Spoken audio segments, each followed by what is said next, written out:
한 3주 정도 됐을 겁니다. 주보를 쓰는데 갑자기 금요기도회 때 우리 나라를 위한 중보기도를 한 2주간 10월 한 달 동안 기도해야 되겠다는 생각이 들어서 주보의 초안에다가 금요기도회 때 나라를 위한 중보기도합니다라고 써놨다가 지웠어요. 왜냐하면 그 당시 막 그 미르재단, K스포츠재단 사건이 터지긴 했지만 그게 이렇게 엄청난 사건으로 커질진 전혀 예상을 못하고 그냥 금요일마다 기도하는데 특별히 하는 게 좀 이상하게 제가 생각이 들었어요. 그래서 그냥 그걸 무시했었거든요.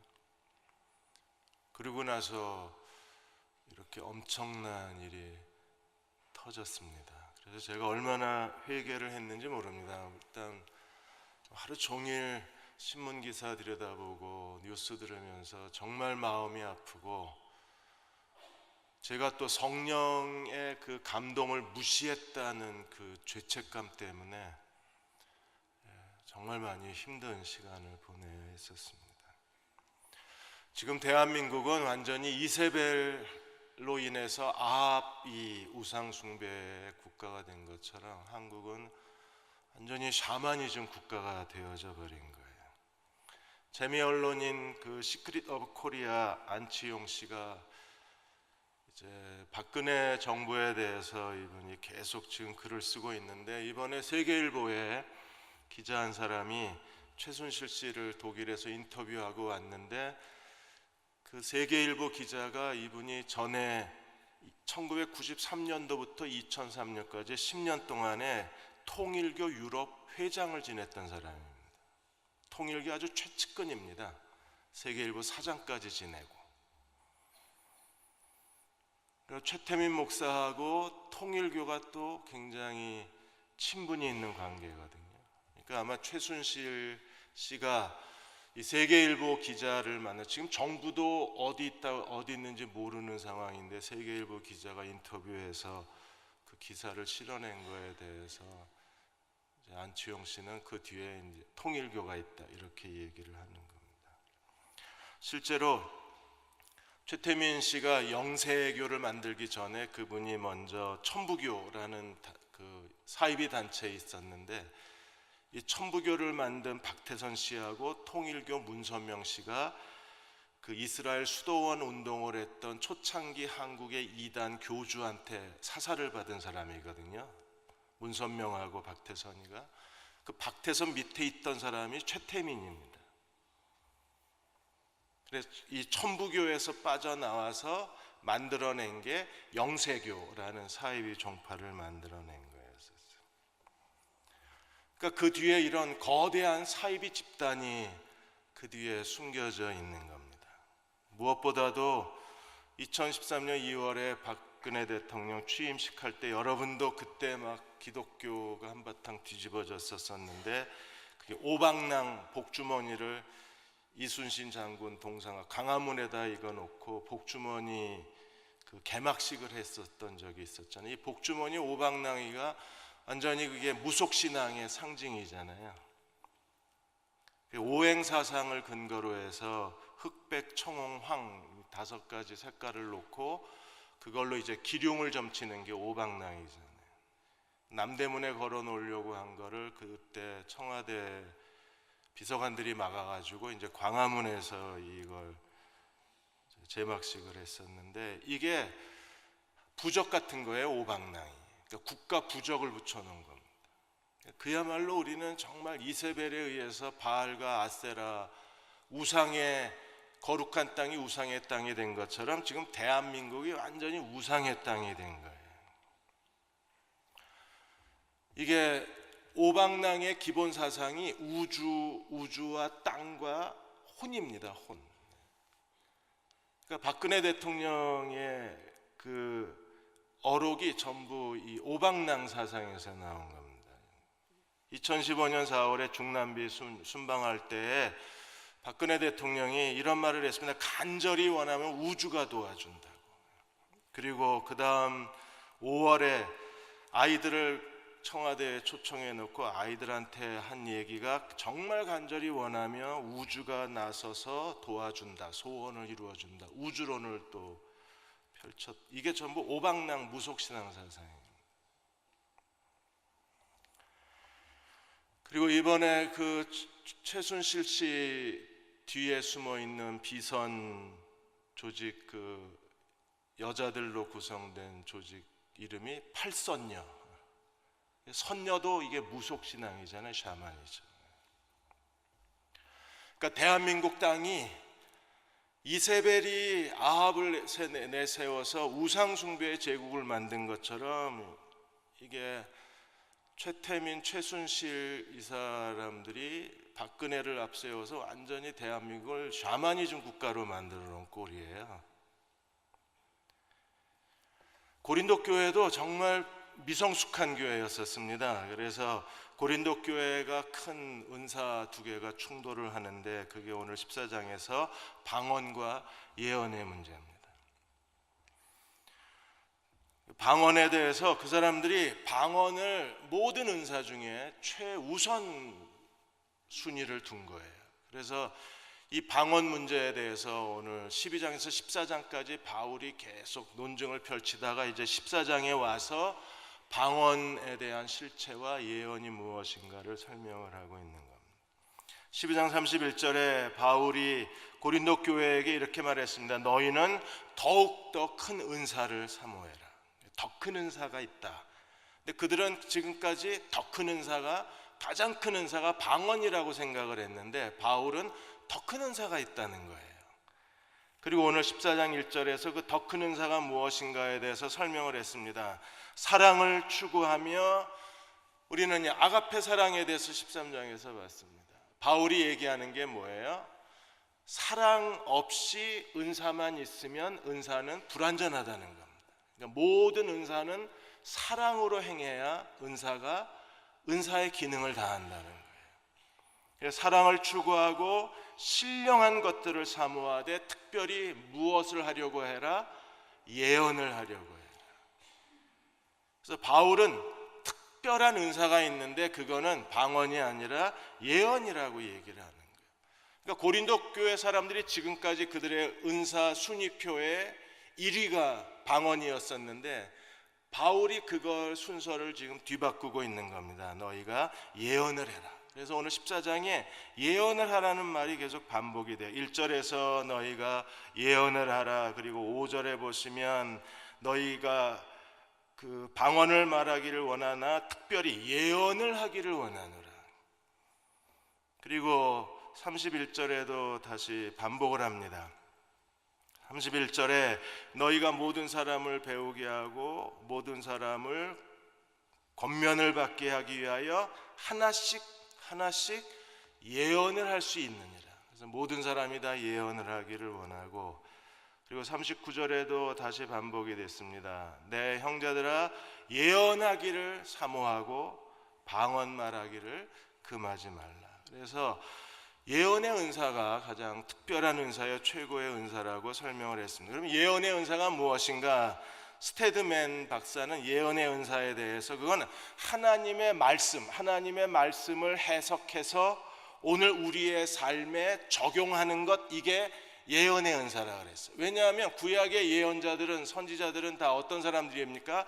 하나님 말씀을 가져와서 그들의 현실에서 어떻게 하나님 말씀을 순종해야 되는가를 가르친 게 예언자들이잖아요. 그러니까 예언 프리칭은 우리가 기록된 말씀, 하나님이 우리에게 주신 이 성경 말씀을 해석해서 오늘 우리의 삶에 그 말씀을 적용하게 만들어 주는 게 예언이라는 거예요. 그래서 스테드맨은 그러면 예언을 오늘 교회의 가장 현실적인 단어로 바꾸면 강해설교라고 말할 수 있다 그랬어요. 왜냐하면 강해설교는 성경 본문을 해석을 해서 그 본문에서 하나님의 진리를 찾고 계시된 진리를 가지고 어떻게 우리가 매일의 삶에 적용할 수 있는가를 가르치는 게 강해설교잖아요. 그래서 강해설교야말로 오늘 교회의 가장 중요한 예언의 은사라고 말할 수 있다고 했습니다. 하나님 말씀이 중심이어야 돼요. 하나님 말씀에서 하나님의 뜻을 찾고 하나님 말씀에서 하나님이 무엇을 원하시는지 하나님의 가르침과 해석을 듣고 그걸 매일의 삶 속에서 반드시 적용을 해야 돼요. 이게 예언이라는 겁니다. 가끔가다 하나님 중요한 때에 성령의 감동이 있어요. 그게 없다는 게 아닙니다. 성령이 어떤 특별한 일을 위해서 우리에게 감동하시고 지시하시고 해야 할 일을 우리에게 알게 하실 때가 있습니다. 그런데 성경에서 예언이라고 했을 때에는 하나님 말씀에 대한 통찰력이 있어야 돼요. 하나님 말씀을 알고 그 말씀을 오늘의 삶에 적용할 수 있는 성령의 지혜, 이 적용력, 실천력, 하나님 말씀을 좋은 땅에 심어서 30배, 60배, 100배의 열매를 맺어야 그게 예언의 능력이라는 거예요.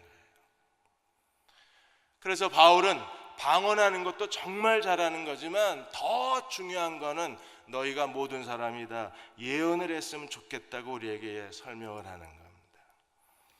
그럼 예언의 은사가 무엇일까요? 예언의 은사와 선지자의 은사하고 예언의 은사는 다릅니다.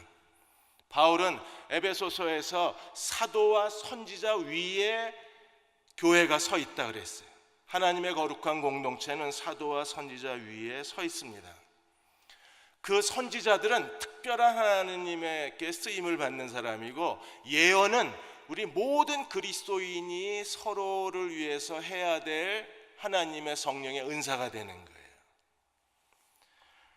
그래서 이사야 50장 4절에 보시면 예언에 대해서 이사야가 잘 설명을 했는데, 주 여호와께서 학자들의 혀를 내게 주사 곤고한 자를 말로 어떻게 도와줄 줄을 알게 하시고, 그러니까 예언은 학자의 혀예요.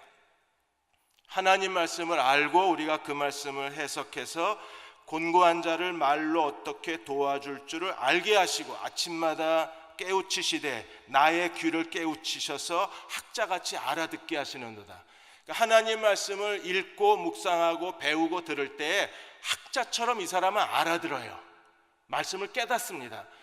귀가 열려야 입이 열리는 거예요. 그래서 자기가 깨달은 말씀을 다시 곤고한 사람들에게 찾아가서 하나님이 이렇게 말씀하셨으니까 이렇게 해봐, 하나님이 이렇게 말씀하셨으니까 이렇게 하면 하나님이 도와주실 거, 이걸 얘기할 수 있어야 돼요. 조양호 한진그룹이 지금 2014년도부터 계속 불행을 가져오고 있습니다. 공기업을 빼면 한진그룹이 재계 10위 안에 들어가잖아요.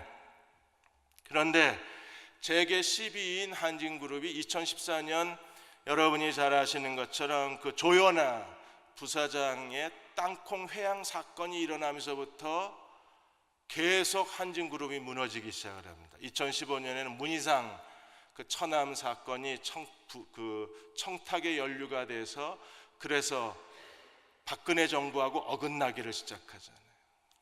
그리고 2016년에는 조양호 회장이 평창 동계올림픽 조직위원장직을 내려놓습니다. 그리고 나서 한진 해운 사태가 터집니다. 정부가 팔짱 끼고 내버려 뒀습니다. 나중엔 도왔지만. 그러니까 순식간에 한진그룹이 육해공, 그 거대한 육해공을 장악하는 그런 기업체였었는데 순식간에 한진그룹이 종합물류회사가 그대로 주저앉아 버리는 거예요. 그러니까 경제학자들은 현 정권과 관계가 틀어지면 어떤 대기업도 날아간다는 하나의 증거가 이 한진기업이라는 거예요. 그럼 우리는요, 이런 일을 보면서 이걸 하나님 말씀하고 적용할 수 있는 게 예언자의 능력이에요. 만일에 우리도 마찬가지잖아요. 하나님과의 관계가 틀어지면 어떤 사람의 인생도 순식간에 주저앉을 수 있는 거예요. 그러니까 하나님 말씀을 알고 오늘 우리 주변에서 일어난 일을 알고 이 두 개를 연결시켜서 다른 사람을 깨우치고 자기를 깨우치는 이 사람이 바로 학자의 혀, 학자의 귀를 가진 사람이라는 거예요. 그러니까 우리 곁에 이런 예언의 은사를 가진 사람들이 많아지면 우리는요, 하나님 앞에 더 가까이 갈 수 있고 지금의 이런 영적 나태함에서 벗어날 수 있고 하나님 뜻이 무엇인가를 깨닫고 우리는 하나님을 기쁘시게 섬길 수 있는 자의 자리에서 떠나지 않을 수 있잖아요. 예언자가 우리 곁에 있으면. 선지자는 특별한 몇몇 사람들이 하나님의 선지자의 역할을 합니다. 그런데 예언자는 하나님 모든 사람이 다 되기를 원하시는 게 예언이에요. 구약에 보면 민수기 11장 29절에 모세가 그에게 이르되 네가 나를 두고 시기하느냐 여호와께서는 그 영을 모든 백성에게 주사 다 선지자 예언자가 되기를 원하느니라. 70장로에게 성령이 임하고 일시적으로 예언을 했습니다. 근데 그 모임에 참석하지 않았던 두 사람도 그 하나님의 장막 바깥에서 예언을 하는 거예요. 그것 때문에 여호수아가 모세에게 이 사실을 알리자 모세가 지금 여호수아에게 얘기하는 거예요. 하나님은 뭘 원하세요? 성령을 받고 모든 사람이 다 예언을 하길 원하는 거예요. 그 예언은요 그냥 샤머니즘적인 예언이 아니라 이 예언은요 우리가 하나님 말씀을 가지고 다른 사람을 곰핍한 사람들을 어려움을 겪는 사람들을 정말 하나님 뜻이 무엇인가 모르고 그것 때문에 어려움을 겪는 사람들을 말로써 도와주는 게 예언의 사역이에요. 하나님은 우리가 다 그 예언자가 되기를 원하시는. 사도행전 2장 18절에서도 베드로가 설교를 하면서 그 오순절날 성령 강림을 하고 그 이적적인 현상에 대해서 설명을 하면서 베드로가 뭐라 그랬습니까? 요엘서를 인용을 해서 이렇게 얘기했습니다. 사도행전 2장 18절에 그때 내가 내 영을 내 남종과 여종에게 부어주리니 그들이 예언을 할 것이요. 몇몇 사람이 아니라 모든 남종 모든 여종 성령을 받은 사람은 다 뭘 해야 돼요? 뭘 할 수 있어요? 예언을 할 수 있다는 거예요. 그게 뭡니까? 하나님 말씀을 우리가 깨닫고 깨달은 말씀으로 다른 사람을 섬기고 다른 사람에게 유익을 주고 다른 사람을 격려할 수 있다는 거예요. 여러분 안에 성령이 계신 걸 믿으십니까? 그러면 그 성령의 진리의 영이신 성령을 통해서 하나님 말씀을 잘 알고 그래서 말로써 어떻게 도와줄 줄을 알아서 괜히 말 한마디에서 사람에게 상처 주지 말고 쓸데없는 말 해가지고 사람을 낙심시키지 말고 우리는요 학자의 혀를 가지고 다른 사람의 믿음을 세워줄 수 있는 종들이 돼야 돼요. 그게 진정한 예언입니다. 근데 지금 박근혜 대통령 주변에서 일어나고 있는 것은요 완전히 우리가 그 알고 있는 종교적 샤머니즘 주술적 멘토 우리는 그걸 예언이라고 생각을 하잖아요. 우리는 그런 샤머니즘적인 예언에 사로잡히면 사람이 못 빠져나옵니다. 계속 그 주술적 멘토에게 끌려가는 거예요. 왜요? 그 사람에게서 떨어지면 저주를 받는 거고 그 사람이 없이는 아무것도 할 수가 없는 거기 때문에 매사에 그 사람의 뜻을 물어봐야 되잖아. 이게 샤머니즘의 예언입니다. 미신적 예언이라는 게. 박지원 국민의당 대표가 최순실 씨하고 박근혜 대통령의 관계에 대해서 이게 미르재단이 미륵재단이라는 겁니다. 그럼 미륵이라는 이름이 최순실 씨 아버지 최태민의 호가 미륵이에요. 그 사람이 영세계를 만들어 놓고 영생이 아니라 영세교입니다. 인간이 신으로 태어났는데 인간이 육체를 잃어버렸기 때문에 육체를 다시 입으면 그가 하나님이 돼서 천국에 들어간다. 이게 영세교 교리거든요. 자칭 미륵이라고 그러고 자칭 자기가 당군이라고 그러고 돌아다녔잖아요. 그리고 그 자기 최순실 씨에 대해서 최순실 이름도 본명이 아닙니다. 본명은 최필려입니다. 필려. 딸이 없으셨나? 필려라고 이름을 그러다가 순실로 바뀌고 이번에는 서원으로 바뀌고 이게 샤머니즘의 특징이 뭐냐 하면 계속 새로운 계시를 받고 이름을 바꿔요. 딸도 이름 바꿨잖아요. 처음엔 유연이었다가 이제 유라로 바꾸고 조카도 바꿨습니다. 장유진이었다가 장시호로 바꾸고 지금 이 조카를 주목하고 있는. 그러니까 이런 기본적인 여기에다 빠져 있는 거예요. 지금 검찰에 조사받고 있는 고영태도 한때 이름이 고민우였어요. 고민우. 계속 이 사람들은 이름을 바꾸면서 자기를 신비롭게 만들고 그걸 가지고 사람들을 지배하는 겁니다. 그리고 사람들은 그것 따라가는 게 완전히 그거에 노예화되고 예속화되어서 그야말로 몸과 마음을 다 바치게 돼 있는 거예요. 교회 안에도 이런 주술적 예언자들이 있어서 사람을 사로잡고 그 사람의 모든 걸 다 탕진시켜 버리잖아요. 그거 정말 무서운 겁니다. 우리가 예언 그러면 떠오르는 게 이 주술적 예언입니다.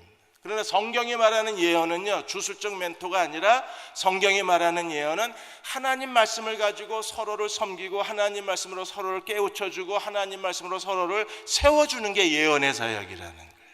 그리고 성령을 받은 사람은 누구나 다 남종이든 여종이든 예언 사역을 할 수 있다는 거예요. 그래서 마이클 그린은 말하기를, 예언 사역에 대해서 마이클 그린은 우리가 그리스도의 몸의 지체이기 때문에 서로가 서로에게 붙어 있기 때문에 나와 너가 붙어 있고 나와 너가 연합이 되기 위해서 반드시 필요한 게 예언 사역이라 그러는 거예요. 왜요? 서로 격려해야 붙어 있죠. 서로 마음에 상처를 주고 서로 실망시키고 서로 낙심시키고 말로써 사람을 분노케 만들면 관계가 떨어지잖아요. 그러면 몸이 파괴되는 거잖아요. 그래서 그리스도의 몸의 연합을 유지하기 위해서 그리스도의 몸이 가장 필요로 하는 게 예언 사역이라 해요. 말로써 사람을 잘 섬겨주는 겁니다. 두 번째로 방언은 뭘까요? 방언은 글로사이라고 그러는데 워낙 그 글로사이를 두 가지 말로 번역을 하면 하나는 텅, 혀라고 번역을 하고 또 하나는 랭귀지, 언어라고 번역을 하는 거예요. 사도행전 2장에서의 방언은 랭귀지입니다. 거기 있는 사람들이 다 알아듣는 그런 외국어였었어요. 그래서 사도행전 2장 7절 8절에 다 놀라 신기하게 여겨 이르되 보라 이 말하는 사람들이 다 갈릴리 사람이 아니냐, 우리가 우리 각공 사람이 난 곳 방언으로 듣게 되는 것이 어찌. 다 갈릴리 사람인데 그 사람들이 막 방언을 하니까 이태리에서 온 사람, 러시아에서 온 사람, 미국에서 온 사람, 저 아프리카에 온 사람이 다 자기들 언어로 알아듣는 거예요. 이건 랭귀지입니다. 그러니까 외국어로 듣는 거예요. 외국어로 말하는 겁니다. 근데 고린도 교회에서 말하는 방언은 사도행전 2장에서 말하는 방언하고 달라요. 고린도 교회의 방언 글로사이는 해석이 없으면 알아듣는 사람이 없어요. 그래서 방언에 대해서 14장 2절에 이렇게 말합니다. 방언을 말하려고 하는 사람은 사람에게 하지 아니하고 누구에게 해요? 하나님께 하는 거예요. 사람이 못 알아들어요. 왜? 이 말은 하나님께 하는 말이기 때문에. 그 다음에 4절에 방언을 말하는 사람은 자기 덕을 세웁니다. 자기만 유익해요. 예언은 다른 사람의 덕을 세우는 겁니다. 그래서 방언은 개인적인 거예요. 나만 유익하고 나만 좋은 거예요. 그리고 14절에 가시면 방언에 대해서 내가 방언으로 기도하면 나의 영이 기도하거니와 마음은 열매를 맺지를 못합니다. 그러니까 자기가 기도하는데 자기가 무슨 소리인지 몰라요. 그리고 기도를 하는 겁니다. 그러니까 그 사람에게 아무 마음에 열매를 맺지 못한다는 건 무슨 뜻입니까? 자기가 기도하는데 자기에게 아무 유익이 없는 거예요. 그럼 방언은 언제 기도할 때 좋은가? 이 방언에 대해서 콜린 브라운은 방언의 유익에 대해서 몇 가지를 설명을 했는데, 방언을 말하는 것은 성령이 말씀을 하실 때 개인의 기도의 자유, 다른 사람들이 듣지 않게 할 때 굉장히 유익하다 그랬어요. 그래서 우리 같이 이렇게 함께 모여서 기도할 때 옆 사람이 들으면 뭐 안 되는 기도가 있으면 우리가 방언으로 기도할 때 유익하다 그랬습니다. 또 어떤 하나님의 특별한 임재와 능력이 필요할 때 방언으로 기도하면 좋다 그랬습니다. 근데 중요한 거는 자기가 기도하는 걸 자기가 몰라요. 그래서 반드시 방언에 뭐가 필요합니까? 통역이 필요한 거예요. 14장 5절에 이렇게 말합니다. 나는 너희가 다 방언 말하기를 원하노라. 그러나 특별히 예언을 하기를 원하노라. 만일에 방언을 말하는 자가 통역하여 교회에 덕을 세우지 아니하면 예언하는 사람보다 낫지가 못하다는 겁니다. 그래서 반드시 예언의 은사만큼 교회에 다른 사람에게 유익을 끼치고 다른 사람에게 덕을 끼치려면 방언하는 사람이 반드시 뭐가 필요해요? 통역이 필요해요. 통역이. 그래서 방언하는 사람이 통역이 있으면 예언 은사만큼 교회에 덕을 끼칠 수 있어요. 근데 통역하는 은사가 없으면 혼자 기도하는 거예요. 혼자. 그 외에 자기에게만 덕이 되지 다른 사람에게는 덕이 되지 않는다 그랬습니다.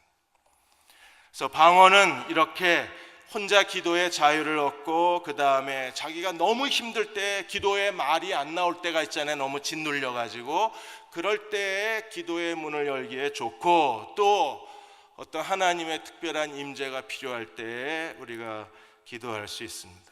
바울이 방언을 비난하지는 않습니다. 방언을 하지 말라는 게 아니라 혼자 기도할 땐 방언을 해라. 방언을 은사를 받았으면. 그런데 두 가지를 지적하는 거예요. 모든 사람이 다 방언을 말할 필요는 없다는 겁니다. 근데 우리는 지금까지 뭐의 세뇌가 됐어요? 한국교회는 모든 사람이 다 방언을 해야 된다는 강박관념을 갖고 삽니다. 근데 바울은 모든 사람이 다 방언을 할 필요는 없다. 그 다음에 두 번째는 방언을 말할 때에 질서 있게 해라. 그래서 지금 방언이 문제가 된 게 언제 문제가 됐느냐 하면 혼자 기도할 땐 전혀 문제가 없어요. 그런데 이제 다음 주에 보겠지만 같이 예배를 드리는데 그 사람이 일어나 가지고 막 방언으로 막 얘기를 하는 거예요. 랄랄랄랄랄 이러면요 못 알아듣잖아요. 제가 만일 지금 설교를 하는데 제가 방언으로 설교하면요 여러분 하나도 못 알아들을 거 아니에요. 공동체 예배 때에 통역이 없으면 하지 말라요. 공동체 예배 때. 근데 그 당시에 공동체 예배 드릴 때 여자들이 막 일어나서 뭐 막 방언으로 떠들어댄 것 같아요. 14장을 추측을 할 때. 그래서 여자는 제발 잠잠하라는 얘기가 그래서 나와요. 방언 때문에 나온 얘기입니다. 지금은 여자 없으면 교회가 안 돌아갑니다. 여자들이 예언을 잘해야 돼요. 여자 예언자들, 성경 교사들이 많아져야 돼요. 여러분이 집에서 아이들 복 있는 사람 펴놓고 부모가 자녀들에게 예언자가 되어서 하나님 말씀을 잘 가르쳐야 아이들이 말씀 안에서 자라날 거 아니에요. 근데 아이들 가르치는데 막 방언으로 가르치면 얘네들이 알아들어요? 못 알아듣잖아요. 말로써 해야지. 그래서 바울이 지금 방언을 가지고 문제를 삼는 이유는 방언을 하지 말라는 게 아니라 공동체 전체가 예배 드릴 때에는 몇 마디 말이 수천 마디 방언보다 알아듣지 못하는 말, 왜 그건 하나님께만 하는 거니까 못 알아듣잖아요. 랭귀지가 아니라 텅이니까 그런 방언은 자제해 줬으면 좋겠다고 바울이 고린도 교회를 가르치고 있는 겁니다. 그리고 무엇보다도 당시 헬라 문화의 이교도 문화에 전부 방언이 있습니다. 여러분 아프리카 부족들이 그들이 그 나무 열매에서 축출한 그 독주를 마시고 그들이 막 계속 반복되는 타악기 리듬에 맞춰서 사람들이 실신을 하게 될 때 나타나는 제일 첫 번째 증상이 뭐예요? 쓰러집니다. 두 번째 증상이 뭐예요? 방언을 말합니다. 와가가가가가가가가가 이래요. 자기네들 언어가 아니래요. 혀가 시키는 대로 하는 겁니다. 까까까까까까까까까. 자기네들도 못 알아듣고, 근데 이걸 해야 그 사람이 황홀경에 빠지는 거예요. 쓰러지고 와가가가가. 그리고 그게 이교도의 그 아프리카 원주민이나 동남아 원주민들이 그들이 자기들의 신을 숭배할 때 동일한 현상이 나와요. 그러니까 바울은 교회 예배가, 하나님께 드리는 거룩한 예배가 이교도의 사이비 현상이 나오면 안 되잖아요. 예배 드리는데 갑자기 벌떡 일어나서 까까까까까까까 이러고 앉으면 예배가 다 죽는 거잖아요. 제가 설교하는데 갑자기 어떤 사람이 성령 감동받았다고 벌떡 일어나서 나나나나나나나나 한참 5분을 이러고 앉아버리면 저는요 설교를 하겠어요? 그럼 제가 거기다 받아가지고 다시 랄랄랄랄랄랄라 이러고 나가면 1시간 예배가 이게 무슨 뭐 아프리카 원주민들이 뻘거벗고 춤추는 것도 아니고 이상해질 거 아니에요. 그걸 조심하라는 겁니다. 방언 자체를 바울이 무시한 게 아닙니다. 방언을 비난한 게 아니에요. 공동체 예배 때는 쓰지 말고 이건 하나님께 기도하는 거니까 혼자 기도할 때 방언을 하라고 말하고 있는 겁니다. 그리고 가능하면 뭘 하라고요? 통역을 꼭 해라. 여러분, 여기서 통역은요, 방언 통역의 은사가 따로 있다고 생각을 하는데 그렇지 않습니다. 여기서 말하는 방언과 통역이라고 하는 것은 더 세심하게 들어가면 하나님께 어떤 문제를 위해서 우리가 계속 집중해서 기도했을 때 성령의 감동을 해석할 수 있는 능력이 통역의 능력이에요. 그리고 실제로 예언은 교회 공동체 안에 있는 지체들을 위한 거지만 방언은 교회 바깥에 있는 사람을 위한 겁니다. 저희가 80년대에 미국에서 방언으로 전도하시는 부흥사 한 분이 계셨어요. 제가 그 책을 찾다가 지금 못 찾았는데, 그분이 이제 전도 집회를 가시면 이제 기도받기 원하는 사람 나오라 그러면 이제 사람들이 앞에 나오잖아요. 그러면 한 사람씩 머리에 손을 얹고 방언으로 기도해요. 그리고 그 자리에서 해석을 합니다. 그 여자 버려! 이러면 그 사람이 그냥 깜짝 놀라서 퍽석 주저앉아요. 그 사람의 은밀하게 숨겨진 죄를 방언으로 다 드러내는 거예요. 그러니까 믿지 않는 사람들이 방언과 그걸 해석함을 통해서 그 사람의 감추인 죄를 드러내고 그 사람들이 그 죄를 깨닫고 하나님 앞에 회개하는 모습을 보고 나머지 사람들은요, 그냥 자동적으로 자기가 알아서 회개하고 그리고 예수님을 개인의 구세주로 영접하고, 그러니까 집회에 이런 사람을 4-5명만 쓰러뜨려 놓으면 그 집회에 찾아온 사람들은 전부 회개하고 구원받는 거예요. 이게 방언과 통역이 믿지 않는 사람을 위한 은사라는 얘기가 이 얘기입니다. 저도 이 은혜를 정말 갖고 싶었어요. 그래서 딱 잡고 기도하면 그 사람의 감추인 죄가 다 드러나서 그 은사의 용도가 다른 거예요. 그래서 방언은 교회 바깥의 사람들을 구원하기 위한 거고, 예언은 교회 안에 있는 사람들을 격려하기 위한 겁니다. 그래서 혼자 기도할 땐 방언을 하셔도 돼요. 그리고 공동체 안에서 우리가 방언을 가지고 다른 사람을 도우려면 반드시 뭐가 있어야 돼요? 통역이 있어야 돼요. 그래서 이 통역이라는 베르메네이아라는 헬라어의 단어의 뜻은요, 분명하게 말하다, 설명하다, 그리고 번역해내다, 그런 뜻을 갖고 있습니다. 자, 이제 그러면 어떻게 해야 됩니까? 예언과 방언 사이에서 바울이 지금 우리에게 가르치고 있는 게 뭐예요? 공동체의 가장 중요한 것은 덕을 세우는 거라는 거예요. 그래서 덕이라는 말이 모두 7번 나옵니다. 14장 3절에 보시면 예언하는 자는 사람에게 말하여 뭘 세워요? 덕을 세웁니다. 4절에 보시면 덕이라는 말이 2번 나옵니다. 방언을 말하는 사람은 누구에게 덕이 돼요? 자기에게. 예언하는 사람은 누구에게 덕이 됩니까? 교회. 5절에 보시면 다시 덕이 나옵니다. 만일 방언을 말하는 자가 통역하여 교회에 덕을 세우지 아니하면 예언하는 자보다 못하다. 여러분 다 예언하는 사람이 되시기를 바랍니다. 성경을 잘 알고 어려움을 당했을 때 그 사람을 말씀으로 도와주는 거예요. 이럴 때 하나님 이렇게 말씀하셨으니까 이 말씀 믿고 같이 기도하자. 그래서 말씀이 응답되게 하는 거예요. 말씀이 열매를 맺게 해주는 겁니다. 12절에 보시면 다시 그러므로 너희도 영적인 것을 사모하는 자인즉 뭘 구해야 됩니까? 정말 신령한 사람은 뭘 구하는 사람이에요? 교회의 덕을 구하는 사람. 항상 그의 삶의 최우선순위는 자기의 덕이 아니라 교회의 덕을 먼저 구하는 사람. 17절에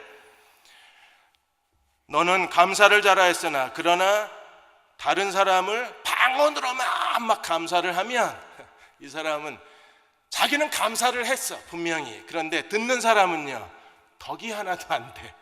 왜요? 못 알아들었으니까. 그 다음에 26절에 마지막으로 다시 이렇게 얘기합니다.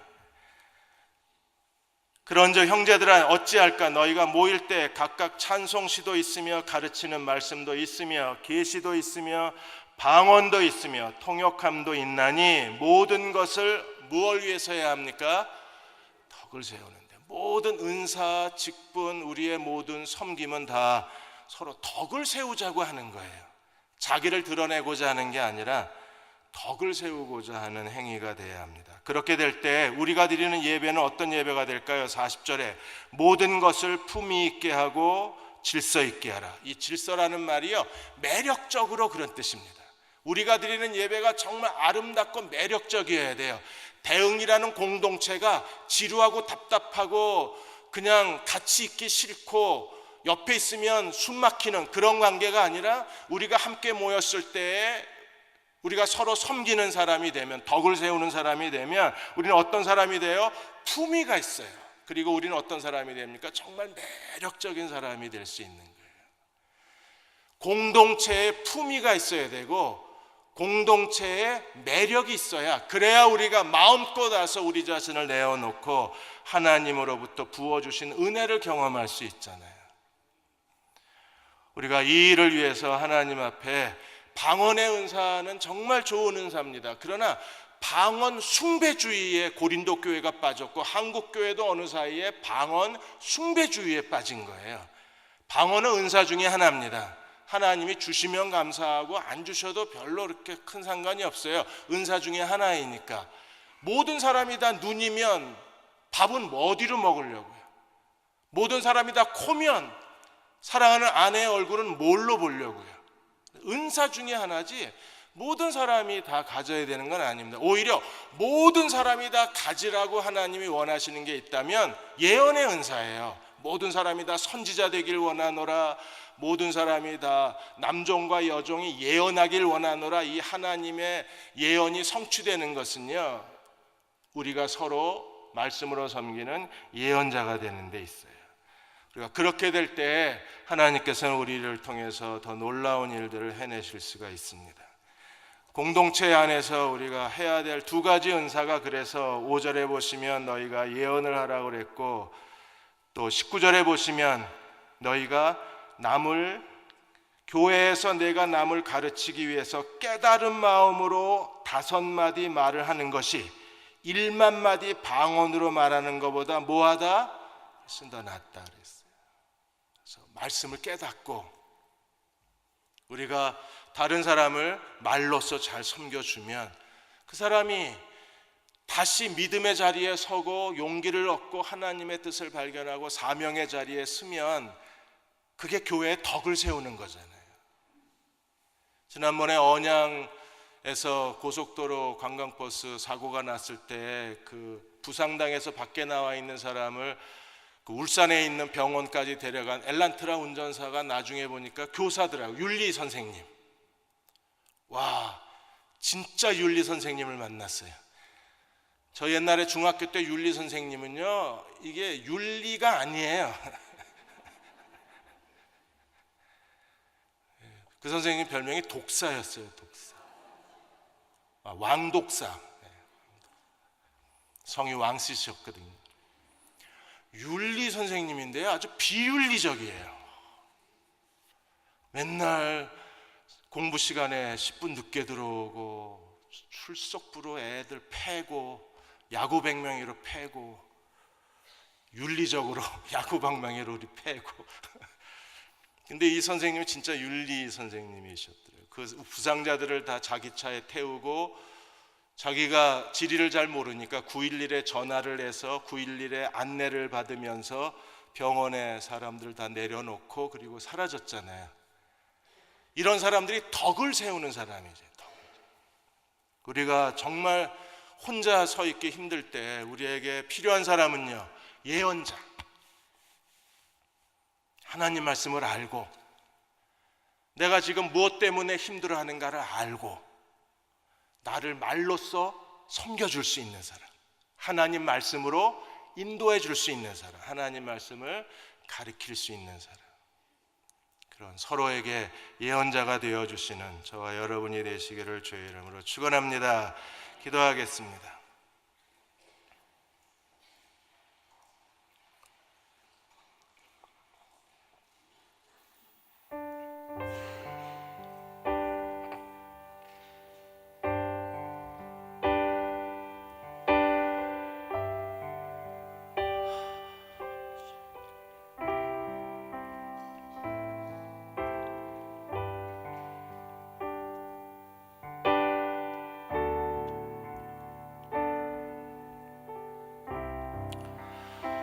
아버지 하나님,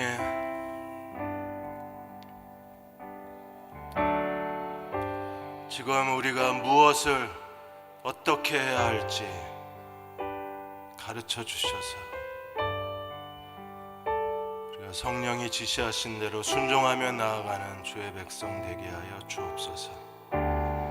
어떻게 해야 할지를 알지 못하고 한숨만 쉬고 좌절하고 낙심하고 있습니다. 우리에게 기도하고자 하는 간절함을 더하여 주시고 성령과 함께 기도하는 종들이 되게 하여 주셔서 이럴 때 함께 기도하자고 서로의 손을 잡아줄 수 있는 저희 모두가 되게 해 주시고 전심으로 기도할 때 이 밤에 하나님께서 놀랍게 응답하시는 성령의 밤이 되게 해 주시고 기도의 밤이 되게 하여 주시고 하나님이 임재하시는 밤이 되게 도와 주옵소서. 예수님의 이름으로 간절히 기도하옵나이다.